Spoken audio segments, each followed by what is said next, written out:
আমি জীবনে বাবা হইতে পারবো না। তার মানে ওর শখ পূর্ণ হয়েছে। আমার এটা কেন কাটলো ভাই? আমার একটাই দুঃখ ভাই, কেন কাটলো আমারটা? হ্যালো এভরিওয়ান, আসসালামু আলাইকুম। কেমন আছেন সবাই? আশা করি সকলে ভালো আছেন। তো ফেসবুক খুলে কি যে ভুলটা করছি ভাই, কাপড় ব্লগারদের জন্য পুরা ফেসবুকটাই যেন নাপাক হয়ে গেছে।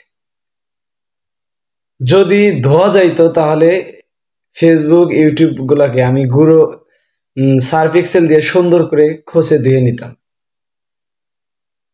ফেসবুকে ঢুকলেই বর্তমানে একটা সোশ্যাল মিডিয়া ভাইরাল হয়েছে যে জুনিয়র সাকিবের টুনটুনি শেষ।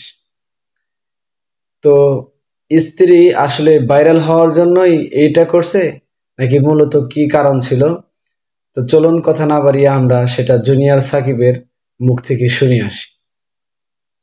আমি জীবনে বাবা হইতে পারবো না। তার মানে ওর শখ পূর্ণ হয়েছে। আমার এটা কেন কাটলো ভাই? আমার একটাই দুঃখ ভাই, কেন কাটলো আমারটা দেখার পর যেন আর কোনো ছেলের জীবন এবার নষ্ট না হয়। কারণ এটা কিন্তু মূল মূল সম্পদ। এটা যদি আমার কাছে বেবি চাইছিল, আর আমি জানি যে ওর দুই ঘরে দুই সন্তান, আর হাজবেন্ড তো একাধিক ওর আছেই অনেকগুলো। তারা সবাই বাসায় আসে ভাই। আপনি বিয়ে করছেন, আপনার ওয়াইফের বাসায় যদি পরপুরুষ আসে, তখন আপনি কেমন করবেন? তখন একটু ঝগড়া হয়, আমি চলে যেতে চাই। ওই কয়, তুই আমার বাচ্চা দিবি না, তোর বাচ্চা জীবন হইব না, আমি দেখায় ছাড়ো। আমি মনে হয় দুষ্টামি করে ভাই। আর কারো কাছে বিচার দিলে তো আবার ঘুরায় ফেলে কথা। হঠাৎ করে আমাকে মনে করেন বলতেছে কি, তোমার জন্য ড্রিঙ্কস আছে। কি ড্রিঙ্কস? 75 টাকা করে যে ওই যে আছে বেকারিতে বিক্রি করে, মানে বিয়ারের হালকা ফ্লেভার। ওইটা বেবার্স নাকি? হ্যাঁ, রাইট রাইট, বেবার্স। ওইটাই, ওই যে স্প্রে ক্যানের মতো আর কি। ওইটার সাথে লাল কি যেন একটা স্টিক নাকি যেন এটা মিলাইছে, ওইটা নতুন ফ্লেভার। আমাকে বলতেছে এটি মিক্স করে খাইলে ভালো লাগবে। খাইলাম। একটু প্রশ্ন, শিকা কি কোনো নেশাগ্রস্ত কিনা আপনি জানেন কিনা? অতিরিক্ত নেশা করে। আমার সামনে তো ট্যাবলেট বহুত খাইছে। অ্যান্ড ও, আমি আমার আড়ালে, আমি তো বাসায় থাকি সর্বক্ষণ। আর ও থাকে বাইরে, বাইরে থেকে কি করে এটা আমি জানি না। বাইরে থেকে ও কি করে, অ্যান্ড ওর ছেলেকে দিয়ে চুরি করে এটা আমি জানি। আচ্ছা, তারপর? ছেলেকে দিয়ে, আর হচ্ছে ওই যে দ্বিতীয় হাজবেন্ডে দেয় কন্টিনিউ রেগুলার।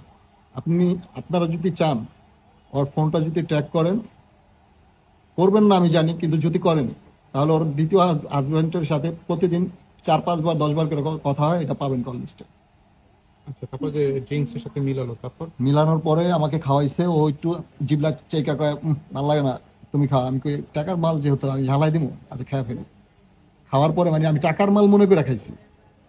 হ্যাঁ, মানে এটা অপচয় করা তো আর ভালো না, এটা তো আর মদ না, এটা নর্মাল জিনিস 75 টাকা। পরে ওটা খাওয়ার পরে আমি 4-5 মিনিট পরে আর কিচ্ছু জানি না। একবারে ঘুম ভাঙার পরে দেখি কেউ নাই ঘরে। ঘুম ভাঙার পরে কেউ নাই, শুধু আমি আছি আর আমার রক্ত আছে। রক্ত দিয়ে বিছানা ভরা। এলাকায় যে আর্তনাদ করছি অনেক, যে আমাকে একটু বাঁচান, আমাকে একটু বাঁচান। তারা কিন্তু ইন্টারভিউ দিছে। আমার লুঙ্গি ভরা রক্ত ছিল।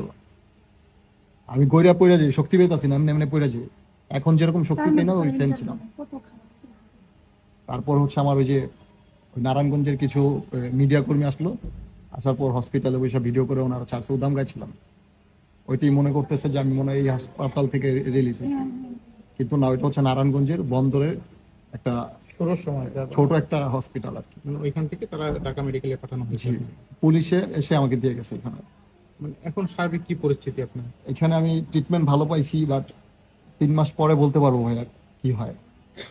কিন্তু 100% শিওর, আমার মাও ইন্টারভিউতে বলছে, আমি শুনছি, কিন্তু আমাকে কেউ বলেনি। আমি জীবনে বাবা হইতে পারবো না। তো ভিডিওটা এই পর্যন্তই ছিল। যদি ভালো লাগে তো অবশ্যই অবশ্যই লাইক কমেন্ট শেয়ার করে পাশে থাকবেন। আবারও দেখা হবে পরবর্তী ভিডিওতে। আজকের মতো বিদায় নিচ্ছি। আসসালামু আলাইকুম।